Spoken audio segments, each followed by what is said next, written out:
Hello, hello. My name is eboneeblak, two E's, no motherfucking C. And today, this video will be about how rainbow capitalism has subdued the community. And what other month will I put this video out than, of course, Pride? I have my Southern queer hat. Okay. I'm feeling very Southern, very John Deere, very American. But let's get into the topic at hand. So, what is rainbow capitalism? For those who may not know, I'm giving a layman's definition here. I would say it is large, rich corporations that take LGBT identities, remove the radical essence, origins of these identities and movements, and whitewash it and spread it to the heteronormative masses. That is what I will say is my gist of rainbow capitalism. Selling the identity, selling LGBT identity as like some marketable ploy that only really exists to make the Straggets comfortable. So, girl, this video has been on my heart for a while, and I feel like just all the drama stopped that train. And I was in Pittsburgh and I saw an Amazon Pride bus.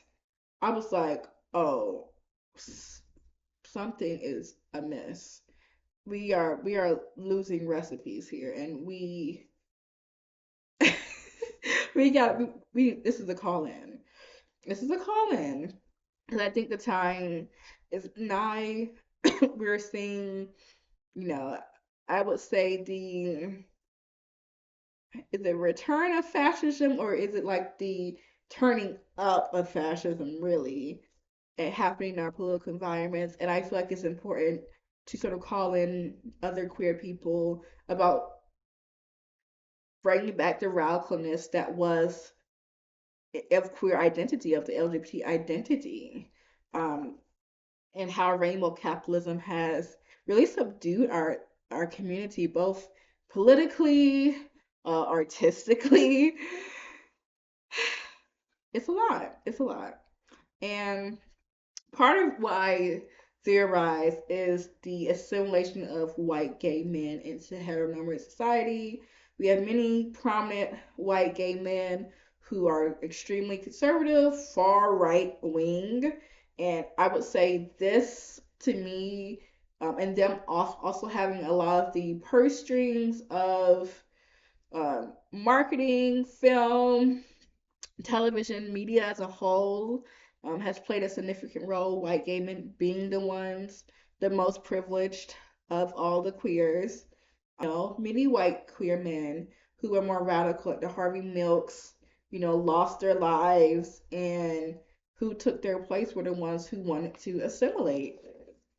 They were gay men or closeted in private, and they acquired some power, and girl, now our community is in shambles. I tell you that. And I think this assimilation of white gay men into these sort of powerful spaces has negatively impacted all of us. And I think even the lack there, and it left a vacuum. It's what I would say. It left a vacuum in queer culture because many of us growing up, Gen Z, young millennials, we grew up after the AIDS epidemic. We grew up after the devastation of so many radical queers who lost their lives, or even lost their lives, even unrelated to AIDS, to the complete abandonment of queer people as a whole from healthcare. We lost so many radical queer people in the AIDS epidemic, and I think we don't talk about that enough of how many people we truly lost and how much it has put a hole in our community. And that vacuum, that hole, has been filled with, queer people who sold us out. We grew up in the aftermath of the AIDS epidemic, and we sort of forget how many queer radicals that we lost. And so now the much more normative queer people, predominantly gay men, um, who survived the AIDS epidemic and, you know, have managed to assimilate into these upper echelons of society and sort of have a powerful impact on culture. Proto gay marriage media. I think about how it was queerness was always presented as a lot more radical, even and a lot more radical. It had less of a cishet gaze placed upon it. And I feel like once gay marriage was legalized, I think we saw a significant interest in queer culture by straight society that wasn't quite there before. Like older queers, let me know what you all think, especially like the older millennials. 'Cause I feel like there was such a distinction between how queerness was represented in the media and how it was presented after um gay marriage was legalized. Because I just feel like we wouldn't half of the shows we have now, and I could this could be literally a whole hour video, y'all, and I don't got time to give you a whole hour video, but I think just the way queerness has changed, how LGBT people relate to each other has changed so significantly after gay marriage, and I feel like, of course, it was a great thing. Right? Are rights a good thing? Of course, it was an amazing thing, but I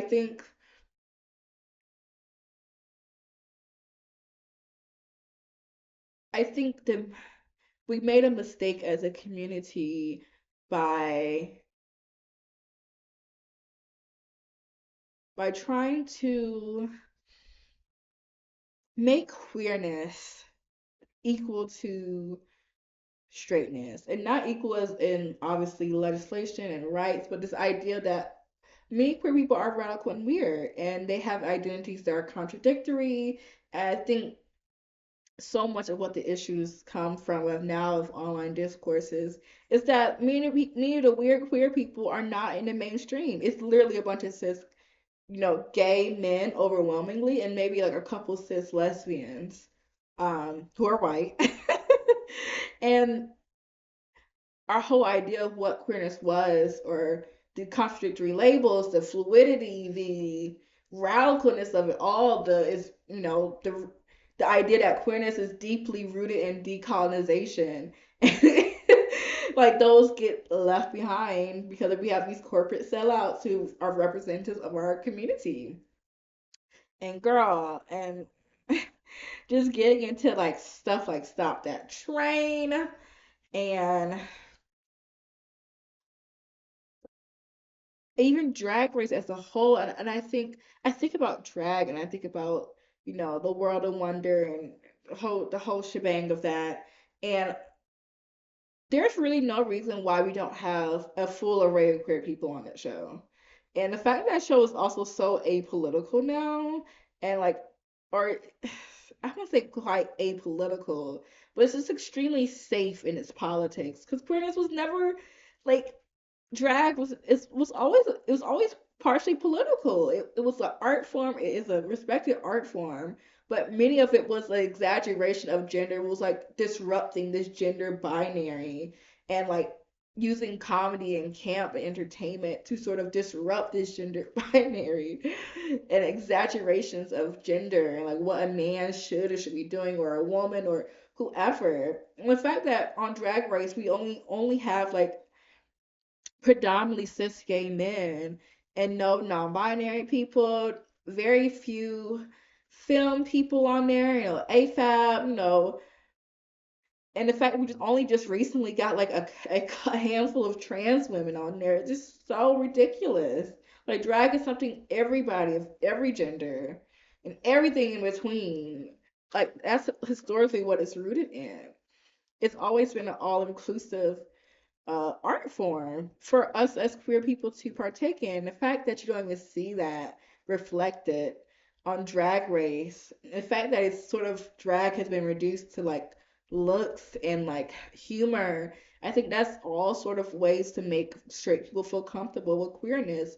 When the issue has never been queer people dulling ourselves down, it's the fact that straight society needs to stop repressing themselves and and stop upholding this binary of gender, sex, sexuality, everything. I would say queerness is beyond just gender and sexuality. It's like, in essence, it's living in defiance of a cis heteronormative society. And, that's my definition, moving forward with queerness. And the fact that places like Drag Race, have very liberal capitalist politics. The fact that a lot of people now who aren't even in community are like guest stars on there. I just, cause it's just such a shame because I remember I watched Drag Race up until like season 7 or something, and that took a long break. I was like, okay, I'm not really into reality TV show no more. And I just recently watched some of it in 2025, and I was like, what? This looks so different. Like, this is a whole different show. And I think that show is just a great representation of like rainbow capitalism. We don't even get, like, it's like all the contestants have to wear themselves even down. It's like it's still reduced to like little taglines and slangs that some little straight girl can say on TikTok like 2 months later, and it's just like, what is going on? And that's rainbow capitalism, watering down the essence of drag. Only being exclusionary. Like, drag is not an exclusionary art form by no means. And the fact that we just don't see an array of different people there, it's a shame. It's a shame. And I think about I know I'm going like multiple tangents, but that's why you're here, right? I think about what was that drag queen name? What are they a drag queen? Drag performer? They were AFAB, and they were like a drag queen, AFAB drag queen in Canada, I believe. And the topic of fish had brought up. Personally, this, I don't care. That's not my qualm. That's not what I'm here to talk about. But I think the fact that she discussed her sort of criticism of that term, and I think in the aftermath of that, how, you know, she was the only person who was AFAB who was in the room, to really discuss like these terms. Like, like this would have been such a great opportunity if we had more of an inclusive uh guests and stars on this show. We probably could have had a lot more of an interesting dialogue of like, these terms that are used for maybe, certain demographics aren't really in the room and it's being created. Obviously, like, I'm not here. I'm not about to argue with you about whether fish is some terrible term to be used. I do understand why people may take issue with that, but I think these are things that can be talked about in community. And the fact that she's kind of lone person who's AFAB in the room, I think was a disservice. Um, I think it was a major disservice. But that's just like what I mean. It's like, if we had a diverse array of like drag kings, drag queens, performers, people of all kinds, we could have interesting dialogue that really helps the community. But the thing is, with rainbow capitalism, is not meant to help uh spread unity amongst queer people at all. And I just think, Drag Race is one example of it. How it, moving to larger platforms and just losing its essence as a film, as a TV show altogether. It's just so disappointing. And then just seeing World of Wonder and the use of AI, and in their most recent film, and even in their advertising, it's just, this was not what queer art was ever supposed to be. queer art with, drag queens at the forefront was never supposed to be this. I think about, of course, John Waters and Divine and, the Dreamland. And I just think about like how we don't have that anymore. And of course, John Waters should not be the only person. It's definitely not the only filmmaker who's contributed so much to queer culture.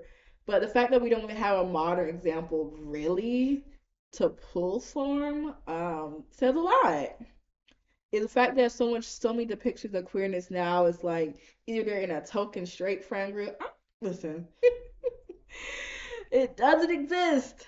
And and it's like all these other depictions of queerness in the media, like it's so watered down for like the gaze of straight women.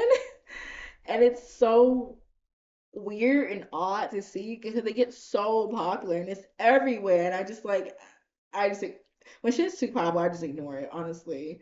Like I'm not, yes, I'm that type of person. Like if that shit is too popular, I will absolutely fucking ignore it. And watch it like 10 years later. That's the type of person I am. But I think queerness in the mainstream, can it really exist?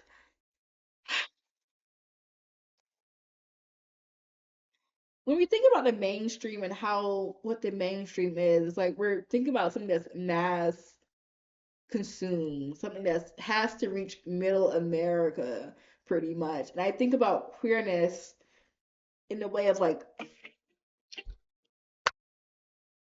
shut up.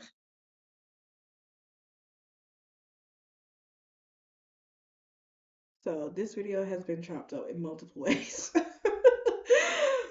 And I just wanted to highlight the fact that yes, corporations using weaponizing queer identities to be more malleable, to be more normative, to make straight people feel safe is the complete opposite fucking thing that we should actually be doing. And I don't give a shit who gets upset about that.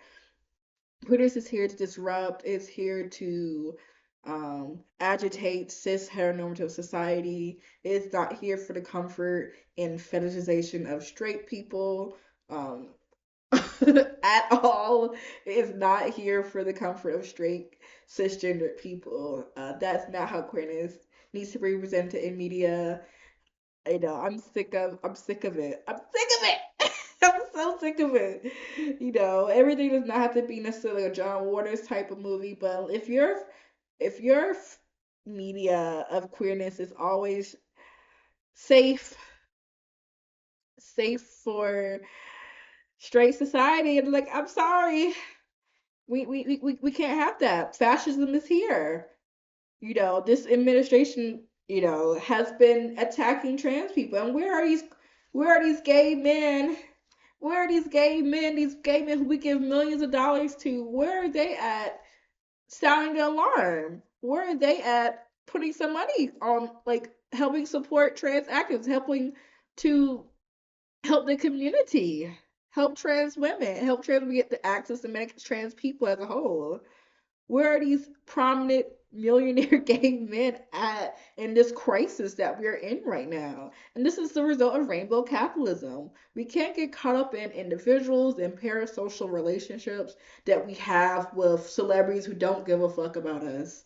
I truly mean this. We cannot hinge queer liberation on the niceness of celebrities who are often very compromised. Truly. And it doesn't matter if these queer people may have been more radical, at least in aesthetic, uh, decades ago. It no longer matters. It no longer matters. We need action. We need support. We need to come together as a community and recognize who the true common enemy is in the midst of all these things. And I think us pulling away from rainbow capitalism and all the elements that came with it, going to Pride where a bunch of police is around, disgusting. I don't even go to Pride. Like I actually had these thoughts and feelings years ago about Pride. I don't go. I don't attend. I don't give a shit. I don't want to be like a super Debbie Downer, but I just don't really care. It's too corporatized. Where is the political action? Where's the direct action? I think that's what we should be focusing more on. Just in Philadelphia alone, they're like trying to charge people to go to Pride. I was like, oh, we have completely lost the plot. This is not what Pride is, and we could not convince ourselves that this is what Pride is moving forward. Pride is all about political action. It is all about queer liberation. Point blank, period. Media in this time frame, I'm sorry. We need to be more vocal. We need to be agitating people, agitating these straight folks who are complicit in our oppression. Absolutely not. I don't want to have safe ass media. I don't want that. Do you see what's happening outside? Like, no. I think escapism has been used to death by a certain white LGBT group of people who want to escape. No, bitch. We are in this reality. Be present, actually. I need you to be present at this moment. There's no escaping this shit. Okay? We all need to band together and stop making fun of queer people who we think are fucking weird. Those are the people who have literally gave us our rights. The queer people with the weird pronouns, the weird kink adjacent sex worker lifestyle that have literally forged a way for us, absolutely fucking not. This horror phobia, this kink phobia, this weird animosity against polyamory people, it needs to fucking stop. This fat phobia. I might have to do a whole separate thing about like how much queerness has nothing to fucking do, almost nothing entirely to do with gender and sexuality. Like, that's plays such a small role of it, and just how it exists in this larger context of cis heteronormative white supremacist Christian world we live in. Like that is the essence of existing under that, and outside of that, that is what queerness is. And I believe there is hope. I think we can look to queers of the past who have been even more dire situations. We can lean on each other. We need to unpack as a community, obviously, the white supremacy nature of many white LGBT people, the transphobia against non-binary people. I mean, we could go in the MB phobia, girl. I don't know all these phobias. I'm sorry, y'all. you know, the weird Tumblr girlies with the weird fucking wolf pronouns and cyborg pronouns. Like, we need those people. They're weird. I love it. Each time there's a new pronoun that I don't even fucking understand or even know how to pronounce, I'm happy. That means queerness is exactly where it should be. Like I don't even know how to pronounce that shit, but it's valid for you. And that's where we need to get to. That's where we need to get to. That I don't understand it, but it's valid. Enough, enough policing, enough of all these things. Stop it. So I'll let you all go. Have a happy, happy Pride. Happy Pride, everybody!